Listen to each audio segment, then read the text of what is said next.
Hey YouTube, what's up? This is gonna be annoying because I already made this video once, but apparently my webcam software only lets me record 10 minutes at a time, so it cut off like halfway through because I talk too much.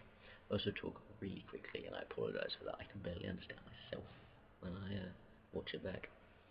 So it's January 23rd, or it might be the 24th now. I think it's about 2 in the morning. So I've been on testosterone for 5 months, and since my last video, pretty much the week after I recorded that video, my facial hair just sort of went testosterone and just everywhere. Obviously I didn't have a Gandalf beard going on, but I think in the last video I said I was shaving every 3 days or something, and now I can definitely justify shaving every day. I don't because I'm lazy, but I definitely could. And I pretty much shave my sideburns and my cheeks every day or every other day because sideburns just sort of look stupid, and the cheeks, it's still very thin and patchy on my cheeks, and that really looks stupid. So I shave that off, but a lot of the time I keep leaving it on my chin. And I'd left it for about 4 days, and I had a picture taken when I was out, and I sent it to a friend who I met online, not because of the facial hair, it was just a picture of me. But he commented on the facial hair and said that it looked really good. So obviously it was obvious. You wouldn't be able to see it now if I had any, which I don't because it hasn't been growing for very long. But the lighting in here and the quality of the webcam just...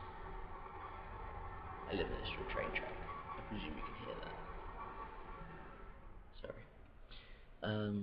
Yeah, the lighting in here and the quality of the webcam, you just wouldn't be able to see anything, but it is definitely there. It's getting quite thick, and all around here I can... My aunt commented on it as well, actually, just before Christmas. I went around, and when I gave her like a kiss on the cheek to say goodbye, she was like, "Oh, you're all stumbly." Yeah, that happens. So yeah, that's really great. Quite happy about that. My voice sounds deeper right now than it normally does, and I think it probably sounds deeper than it did in the last video, but I don't really feel like it actually is deeper. So I think it's just because it's late and I haven't spoken properly for a while because it's late. So, you know, I've been in my room because I'm antisocial. So it does sound quite deep right now, but I haven't really noticed it changing. I'm getting top surgery, which is definitely something I should have said first because that's very exciting. I'm getting it done in England because it's not as expensive as I first thought it was going to be, especially when I first looked at it, because when you try and find out about places you can have it done, the places that I looked at were mostly hospitals that they weren't trans surgeons, they generally treated guys with gynecomastia, but they could, you know, use the same techniques for trans guys, so it was quite expensive, and they really didn't do trans guys very often, so I really wasn't very confident about letting them anywhere near my body with sharp knives. So that was one of the big reasons I wanted to go to America, and I think it was going to work out to be cheaper to fly to Florida and get surgery with Charles Garamoni, who of course is, I think, probably the best top surgeon, at least that I've ever come across. So it was actually going to be cheaper for me to do that, especially as I have a friend out there who I would be able to stay with until I could fly back. But when I went to see Richard Curtis, he gave me a list, at my dad's request, of trans surgeons in the UK, and I looked up some of them, and settled on Andrew Yelland because his surgery is £5,300, which I'm pretty sure is slightly cheaper than Charles Garamoni, but of course it doesn't involve flying to Florida and staying there for a while. It's in Brighton, which is like 2 hours away, an hour away, so that's definitely very useful. And he doesn't have many results on his website, and the results he does have are mostly from people who are quite overweight. Not quite overweight, but relatively speaking compared to me, I'm not overweight at all. So they're overweight, and of course weight affects the outcomes. I'm pulling my socks up, I'm sorry. Weight affects the outcome of the surgery quite significantly, so he did pretty well for what he had to work with, and I'd heard good things about him from other people in the know about the trans community, so I'm quite happy about going to him. and even happier because I emailed the surgery about a week ago and just asked some basic questions, and they said they don't have a waiting list. So I have to do the first consultation, obviously talk about the surgery, because he wants to know things like, if you prefer to have a natural looking chest or sensation, because obviously the more you sort of trim down the nipples, whatever, the less likely you are to be able to actually feel them afterwards, and then just other complications like that. And I would definitely prefer a natural looking chest. I don't really care about sensations. I never really have had any reason to care about being able to feel my nipples or my chest, because I hate them. So it's not like I'm going to miss it or anything. I don't really do much for it anyway. Too much information. So yeah, that's what I'm going to tell them. But yeah, they said you have to do that consultation, obviously, but then you could book the surgery in a week or two later because there's no waiting list. And if you get a referral from Richard Curtis, which is obviously where I'm getting my referral from, they treat lots of people with referrals from him. So he's obviously widely respected and recognised in the profession or whatever. So they'll take you straight away if you get that. So in order to get the referral from Richard Curtis, first I need to do an assessment with a counsellor for my depression, which is basically to get a professional opinion on why I'm getting job surgery.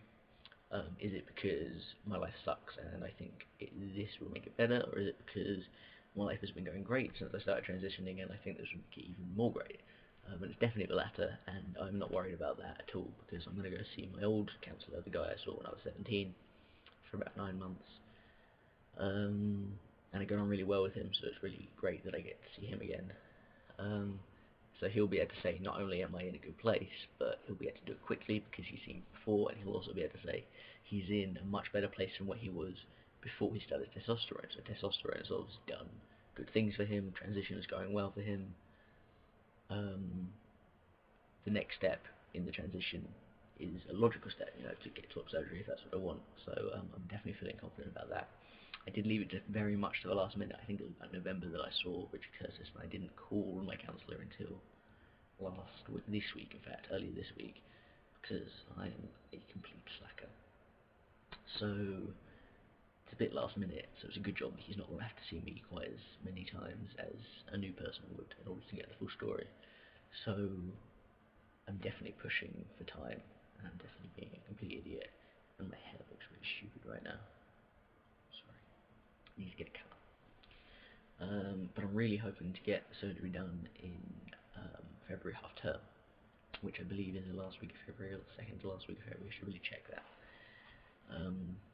If I can't get it done then, it'll have to wait until April half term, which is the first week of April, second week of April, which would be really awkward because my exams, which will be coming up much sooner, if I get it done then, it would be just so much more convenient for me for so many reasons to get it done in February if I can.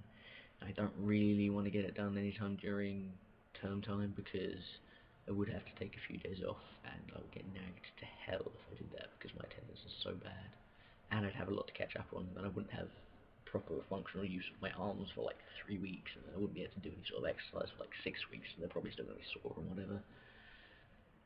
Although that is something I will contemplate, depending on how long I would have to be off college for that to happen, because I don't really want to have to wait all the way to April, especially as that would probably cause me even more problems academically than getting it done during term time would.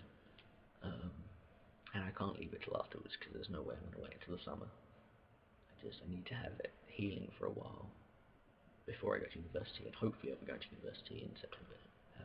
I've only recently applied, so I don't know if I've got anywhere yet. So we'll see. It might be a null point, and I might not get into university anyway, so we'll see how that goes.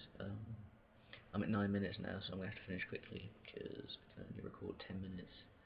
But basically, testosterone is great, and top surgery is exciting, and yay, I guess. Thanks for watching.